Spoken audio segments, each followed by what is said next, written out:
Hello students, NEET SP TGT SST practice set 15 में आपका स्वागत है। आज हम करने वाले हैं most important MCQs previous year questions जो आपकी तैयारी को सिलेक्शन लेवल तक ले जाएंगे। तो वीडियो को पूरा देखना और चैनल को सब्सक्राइब जरूर करना। तो चलिए शुरू करते हैं। तो आज की क्लास का हमारा पहला क्वेश्चन है, हमारी क्लास का जो पहला क्वेश्चन है, भूपर पट्टी के निर्माण में सिलिकॉन की मात्रा निम्नलिखित प्रतिशतों में से कौन सा है। तो हमारी जो भूपर पट्टी है उसमें सिलिकॉन की मात्रा कितनी पाई जाती है? 22.72, 27.72 या 25.72 या 30.72। तो हमारा जो है वो आंसर बी रहेगा। जो भूपर पट्टी में वो सिलिकॉन की मात्रा 27.72 पाई जाती है। नेक्स्ट क्वेश्चन देखते हैं हम लोग। निम्न में से कौन से पहलू शैलों की संरचना में शामिल हैं? यानी कौन से पहलू शैलों की संरचना में शामिल हैं? आयतन और तापक्रम, संस्तर का पूर्वाभिमुखीकरण और झुकाव, ऑप्शन सी घटक खनिजों की रासायनिक संवेदनशीलता, और ऑप्शन डी संस्तरण तल। तो इसमें आयतन जो तापक्रम होता है ये शामिल इसमें नहीं होता, संस्तर का पूर्वाभिमुखीकरण और झुकाव ये होता है, घटक खनिजों की रासायनिक संवेदनशीलता ये भी है, और ऑप्शन डी संस्तरण तल ये भी इसमें शामिल होता है। तो हमारा ऑप्शन बी सी डी ये तीनों ठीक है। तो देखिए कहां पर है, ऑप्शन बी में है बी सी और डी। तो हमारा ऑप्शन बी सही रहेगा। नेक्स्ट क्वेश्चन देखते हैं हम लोग। आग्नेय चट्टानों के बारे में निम्नलिखित कथनों में से कौन सा कथन सत्य है? आग्नेय चट्टानों के बारे में कौन सी बात सही कही गई है इसमें? वे जल के लिए छिद्र युक्त होती हैं, उनके निर्माण में जीवाश्मों का प्रतिशत कम होता है, वे क्रिस्टलीय और गैर क्रिस्टलीय दोनों होती हैं, इन चट्टानों में सिलिका नहीं होती। तो हमारा ऑप्शन सी ठीक रहेगा। जो आग्नेय चट्टानें होती हैं वो क्रिस्टलीय और गैर क्रिस्टलीय दोनों होती हैं। आग्नेय चट्टान क्रिस्टलीय और गैर क्रिस्टलीय दोनों होती हैं। ये चट्टानें जल के लिए छिद्र युक्त नहीं होती, उनके निर्माण में जीवाश्म नहीं पाया जाता, इसलिए हमारा ऑप्शन सी ठीक रहेगा। अगले क्वेश्चन पे चलते हैं हम लोग। अगला क्वेश्चन है, आग्नेय शैलों को प्राथमिक शैलें भी कहते हैं। उसके बाद शैल मूल के घनीकरण के कारण आग्नेय शैल बनती है। अब देखिए आग्नेय शैलों को प्राथमिक शैलें भी कहते हैं, यह बात सही है, और शैल मूल के घनीकरण के कारण ही आग्नेय शैल बनती है, यह बात भी सही है। तो Q और R दोनों सही है और आर की सही व्याख्या भी है, सही विवरण भी है। तो हमारा ऑप्शन ए जो है वो सही रहेगा। Q और R दोनों सही है और R Q का सही विवरण है, सही व्याख्या है। तो हमारा ऑप्शन ए ठीक रहेगा। आग्नेय शैलों को प्राथमिक शैलें भी कहते हैं क्योंकि शैल मूल के घनीकरण के कारण आग्नेय शैल बनती है। आग्नेय शैलों का निर्माण पृथ्वी के आंतरिक भाग के मैग्मा एवं लावा से होता है। मैग्मा के ठंडे होकर घनीभूत हो जाने पर आग्नेय शैलों का निर्माण होता है। अतः Q और R दोनों सही है और आर का सही विवरण है। अगले क्वेश्चन पे हम लोग चलते हैं। इनमें से कौन सा कथन चट्टानों के विषय में सही नहीं है? यानी इनमें से कौन सा कथन ऐसा है जो चट्टानों के विषय में सही नहीं है? आग्नेय चट्टानों का निर्माण पृथ्वी के आंतरिक हिस्से से निकले मैग्मा तथा लावा से मिलकर होता है, यह बात बिल्कुल सही है। पृथ्वी भूपर पट्टी का निर्माण उन चट्टानों से मिलकर करती है जो एक या एक से अधिक खनिजों का संग्रह है, यह बात भी सही है।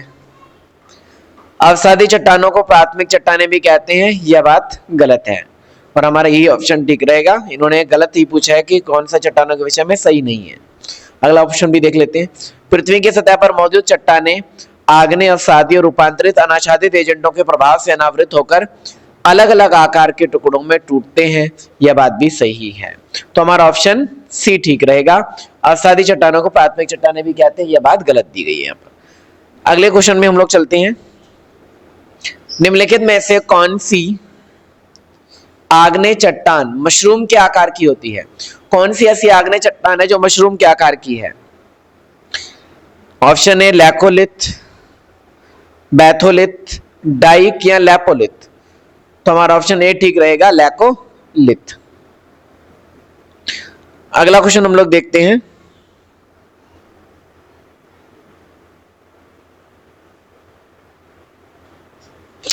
अगले क्वेश्चन में हम लोग देखते हैं चट्टानों के बारे में कौन सा कथन सही नहीं है। अंतर्भेदी आग्नेय चट्टानों में सबसे अधिक खनिज क्रिस्टल होते हैं। यह बात सही है, बिल्कुल। अंतर्भेदी आग्नेय चट्टानों में सबसे अधिक खनिज क्रिस्टल होते हैं। ग्रेनाइट बाह्यवेदी आग्नेय चट्टान है, यह बात गलत है। और मोटे दाने वाले अंतर्भेदी चट्टानों को वितलीय आग्नेय चट्टानें कहते हैं, यह बात भी सही है। मांसखंड भारी वितलीय शैल है, यह बात भी सही है। तो हमारा ऑप्शन जो बी है वो सही रहेगा, यह बात पूरी तरह से गलत है। अगला क्वेश्चन, निम्नलिखित चट्टानों में से किस में क्रिस्टलीकरण होता है? कांग्लोमेरेट में, शैल में, चूना पत्थर में या बेसाल्ट में? जो क्रिस्टलीकरण होता है वो बेसाल्ट में होता है, इसलिए हमारा ऑप्शन डी ठीक रहेगा। अगला क्वेश्चन, निम्नलिखित में से कौन क्रिस्टल चट्टानों में एक दोष का घटक नहीं है? निम्नलिखित में से कौन क्रिस्टल चट्टानों में एक दोष का घटक नहीं है? असंत डिप, प्रलंबी दीवार, एटेक्निकल एफिक्स या फुटबॉल? तो हमारा ऑप्शन सी ठीक रहेगा, एटेक्निकल एफिक्स, जो क्रिस्टल चट्टानों का एक दोष नहीं है। अगले क्वेश्चन में हम लोग देखते हैं निम्नलिखित में से कौन सी चट्टान अंतर्भेदी आग्नेय शैल रचना है? निम्नलिखित में से कौन सी चट्टान अंतर्भेदी आग्नेय शैल रचना है? लैकोलिथ, बैथोलिथ, डाइक, उपयुक्त में से एक से अधिक, उपयुक्त में से कोई नहीं? तो हमारा ऑप्शन डी ठीक रहेगा, उपयुक्त में से एक से अधिक। तो ज्वालामुखी द्वार से लावा या मैग्मा आदि धरातल तक पहुंचने से पहले भूपटल के नीचे हो जाने से निर्मित आग्नेय चट्टानों को अंतर्भेदी आग्नेय शैल कहते हैं। उदाहरण के लिए लैकोलिथ, फैकोलिथ, सिल, बैथोलिथ, लैपोलिथ, डाइक आग्नेय चट्टानें हैं। बैथोलिथों का निर्माण मैग्मा के भूपर पट्टी में अधिक गहराई पर ठंडा होने से होता है। डाइक का निर्माण लावा के दरारों में धरातल के लगभग समकोण पर जमने से होता है, इसलिए हमारा ऑप्शन डी ठीक रहेगा। उपयुक्त में से एक से अधिक, ये तीनों ऑप्शन इसमें सही माने जाएंगे, लैकोलिथ, बैथोलिथ और डाइक। अगले क्वेश्चन पे हम लोग चलते हैं, निम्नलिखित में से कौन सा अंतर्भेदी आग्नेय चट्टान का सही उदाहरण है? यानी इनमें से कौन सी अंतर्भेदी आग्नेय चट्टान है? ओबसिडियन, बेसाल्ट, एंडेसाइट या ग्रेनाइट? तो हमारा ऑप्शन डी ठीक रहेगा, ग्रेनाइट जो अंतर्भेदी आग्नेय चट्टान का उदाहरण है। अगले क्वेश्चन पे हम लोग चलते हैं, क्वेश्चन नंबर 12 आज का। निम्न कथनों में से कथन आग्नेय शैलों के संबंध में सही है? इनका निर्माण पृथ्वी के आंतरिक भाग में मैग्मा एवं लावा से होता है, यह बात सही, यह बात बिल्कुल सही है। आग्नेय शैलों के ठंडा तथा ठोस बनने की प्रक्रिया पृथ्वी के सतह पर भी हो सकती है, यह बात भी सही है। इनका वर्गीकरण इनकी बनावट के आधार पर किया जा सकता है, यह भी सही है।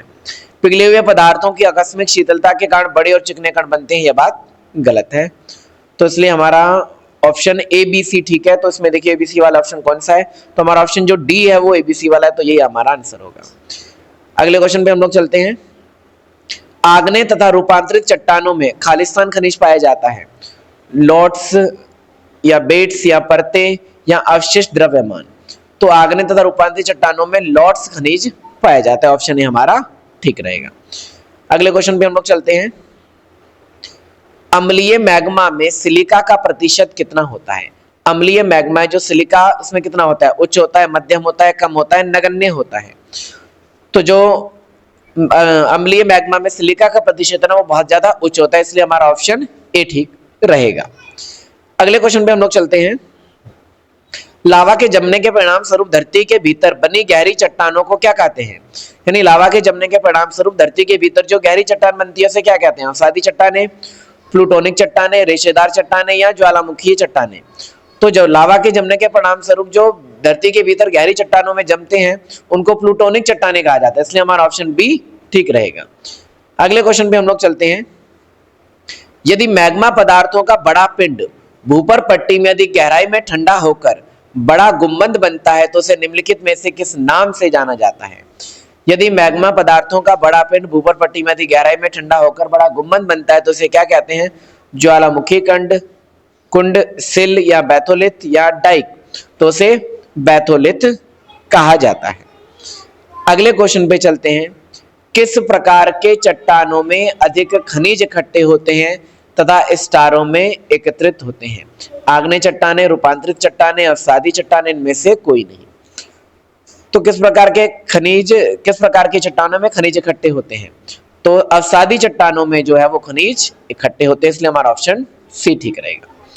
अगले क्वेश्चन में हम लोग देखते हैं, निम्नलिखित में से कौन सी अवसादी चट्टानें कार्बनिक रूप से बनती हैं? निम्नलिखित में से कौन सी अवसादी चट्टानें हैं जो कार्बनिक रूप से बनती हैं? चूना पत्थर, शैल, जिप्सम या सॉल्ट रॉक? तो हमारा ऑप्शन ए ठीक रहेगा, चूना पत्थर। अगले क्वेश्चन में चलते हैं हम लोग, निम्नलिखित में से अवसादी चट्टान की जैविक उत्पत्ति की है। निम्नलिखित में से कौन सी अवसादी चट्टान की जैविक उत्पत्ति है? अवसादी चट्टान की जैविक उत्पत्ति कौन सी मानी जाती है? लॉयस, चूना पत्थर, शैल या जिप्सम? तो अवसादी चट्टान की जैविक उत्पत्ति मानी जाती है वो है चूना पत्थर। हमारा ऑप्शन बी ठीक रहेगा। अगले क्वेश्चन में हम लोग चलते हैं, आज का आखिरी क्वेश्चन 20वां क्वेश्चन हमारा, अवसादी शब्द की उत्पत्ति किस लैटिन शब्द से हुआ है? सेंडिमेंटम, सेंडिमेंटियस या सेंडिमेंटियनम या सेंडिमेंटारोनियम? तो सेंडिमेंटम शब्द से अवसादी शब्द की उत्पत्ति हुई है, इसलिए हमारा ऑप्शन ए ठीक रहेगा, ये वाला। तो स्टूडेंट्स, आज की क्लास 15 जो हमारा प्रैक्टिस सेट 15 था यहीं समाप्त होता है। अगर वीडियो पसंद आया हो तो लाइक करें, कमेंट करें और शेयर करें अपने दोस्तों के साथ। ऐसे ही सिलेक्शन ओरिएंटेड क्लासेस के लिए आप चैनल के साथ जुड़े रहिए।